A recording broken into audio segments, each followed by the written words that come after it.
Hey guys, if you click on this video, you might still be wondering if you should play Crimson Desert or just get curious because of the title. Well, just hear me out. Here is 5 reasons why you shouldn't play Crimson Desert. First, let's talk about gameplay. Of course, you shouldn't play a game if you hate its gameplay. I mean, what's the point? Anyway, Crimson Desert is an open-world action-adventure game developed by Pearl Abyss. It was originally planned to be a multiplayer game 5 years ago, but the developers changed their mind and just focused on a single-player game. It's like a sandbox game that lets you explore everywhere in the map, like climbing mountains and see breathtaking sceneries, glide around that seems to almost look like flying, using grapples to gain leverage, and roam around with mounts like horses, bears, and dragons.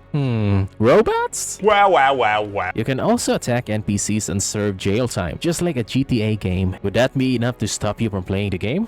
Alright, here's another one. The game has RPG elements, but it's not a role-playing game, like The Witcher 3 is. You don't level up in the game, but you do get items and equipment for progression, much like Red Dead Redemption 2 or The Legend of Zelda. Come to think of it, I haven't really finished playing Red Dead Redemption 2 or played Zelda since Game Boy, so please don't cook me. Okay, since it's not an RPG, there are no skill points from leveling up your character. Instead, you acquire artifacts. You can use those artifacts to upgrade stats like health, unlock new skills, and enhance already existing ones. The artifacts are fragments that came from the Abyss. The Abyss are those floating ruins you could explore and do puzzles with, much like Escapee in One Piece or something, shrouded with mysteries. You can get artifacts through exploration, quests, and combat. This means you will go around exploring every nook and cranny and stumble upon breathtaking places in the game. Wow, I mean, what a hassle. You can also meet a lot of interestingly fun NPCs through side quests, but do expect some of those generic fetch and kill quests along the way. There are a lot of puzzles too, in which some you can't progress the main quest without doing one. So if you hate puzzles, this game might not be for you. And yes, there is a skill tree in the game, but it's not like the one in Path of Exile. Uh-oh, it's not that complicated, huh?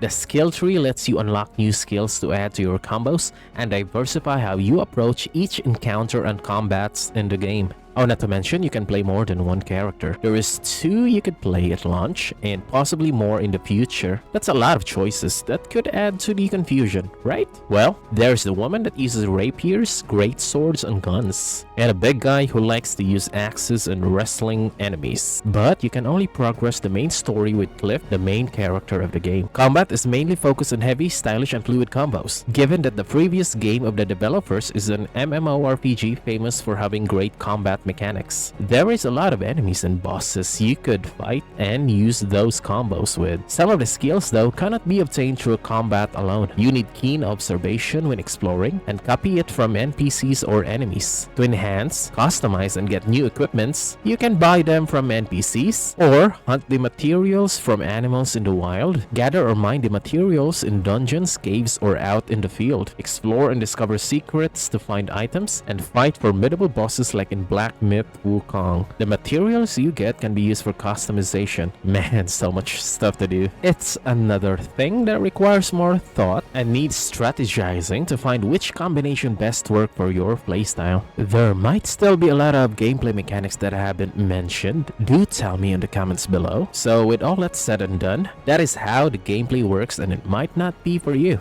Alright, let's talk about the game performance then. Pearl Abyss, the developers of Crimson Desert, did one of those rare phenomenon where the devs share a somewhat detailed specifications of their game's performance all across gaming platforms. You could play the game on PC with specs as low as an NVIDIA GeForce GTX 1060 video graphics card with an 8th generation Core i5 CPU, 16GB of RAM, Windows 10 64-bit OS, and needs 150GB storage though. That's a lot, but it plays for only 30 FPS with 900p and can be upscaled to 1080p. If your PC does not meet the minimum specs, why play the game, right?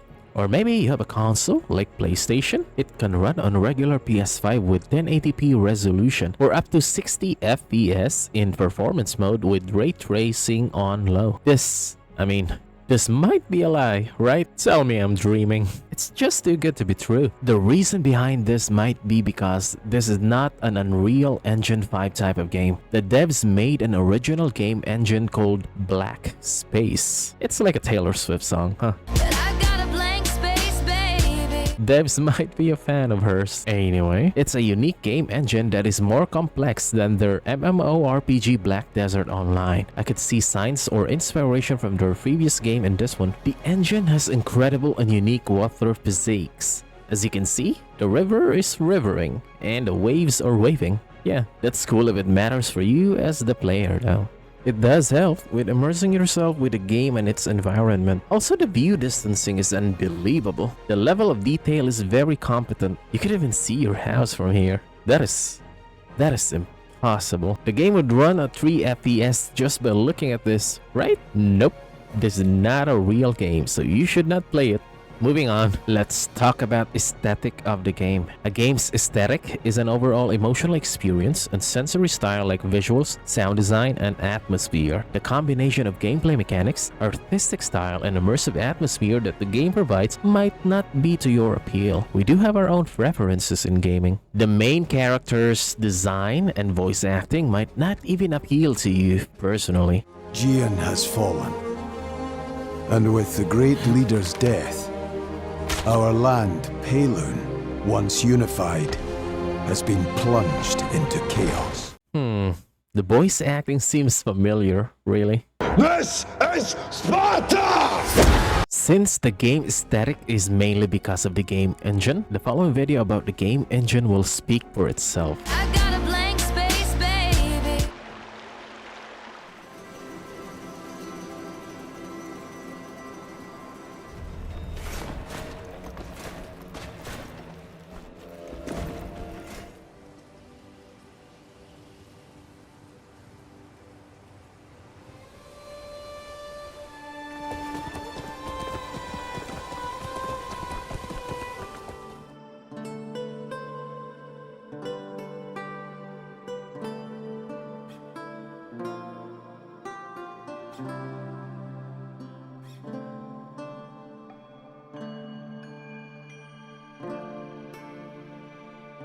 So, what do you think? Our PCs or consoles are fried, right?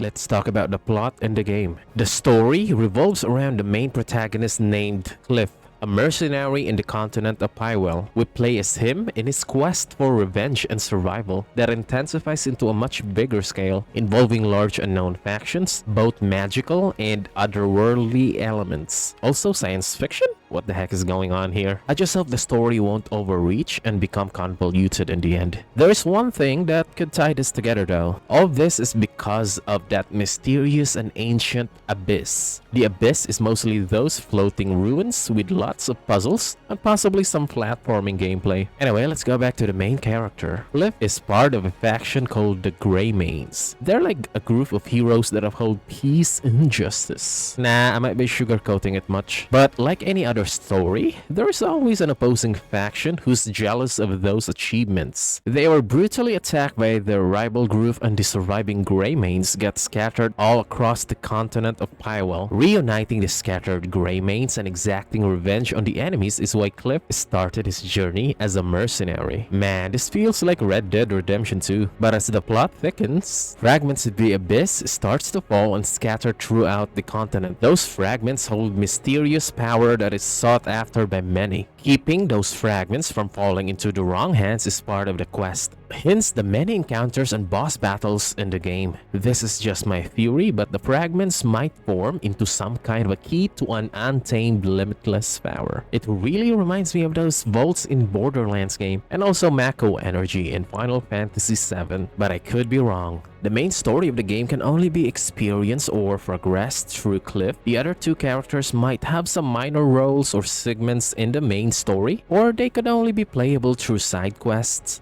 and open world combat. They do let you experience the game in a different perspective other than Kliff though. So, what do you think? The story might not be to your liking. Well, do share your thoughts on the game's main story, or tell me if I missed a lot of important details in its narrative. Lastly, the developers of the game. The game is developed by Pearl Abyss. They are Korean devs who made the MMORPG Black Desert Online. It's a really popular MMO in terms of combat mechanics, and parts of it shows a lot in Crimson Desert. If you made it this far into the video, it did show that the game shows a lot of promise to players. This is the worrisome part because their previous game, Black Desert Online, was heavily pay-to-win game. Much have improved since, and longtime players of the game would claim it's mostly pay for convenience now. That does not sound any better though. I just hate to see another Dragon's Dogma 2 type of failure. I saw that some of the inventory slots in the game are locked. This could be a microtransaction to unlock those slots early. I mean, their other game does it too, and I experienced it firsthand. Because I played their MMO back then,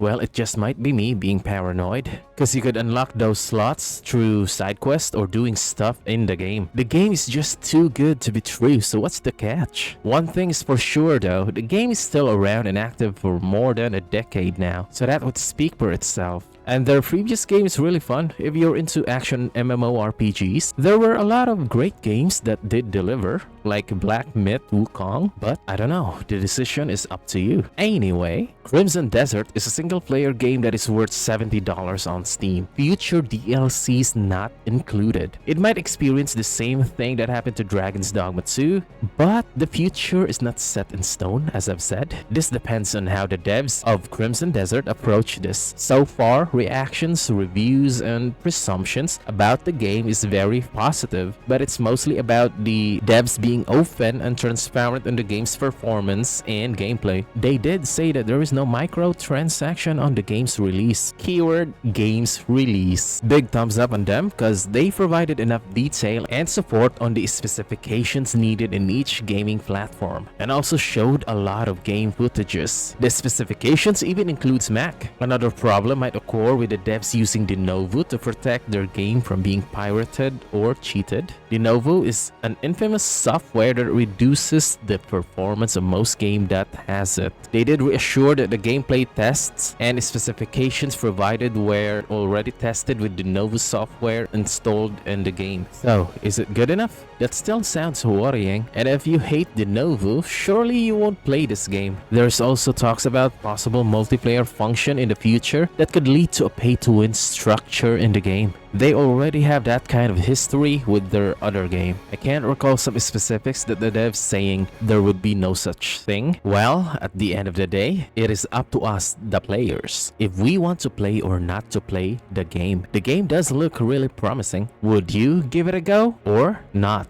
Tell me in the comments below, or just share your thoughts and worries of this game. And yeah, don't forget to click like and subscribe to this channel. See ya!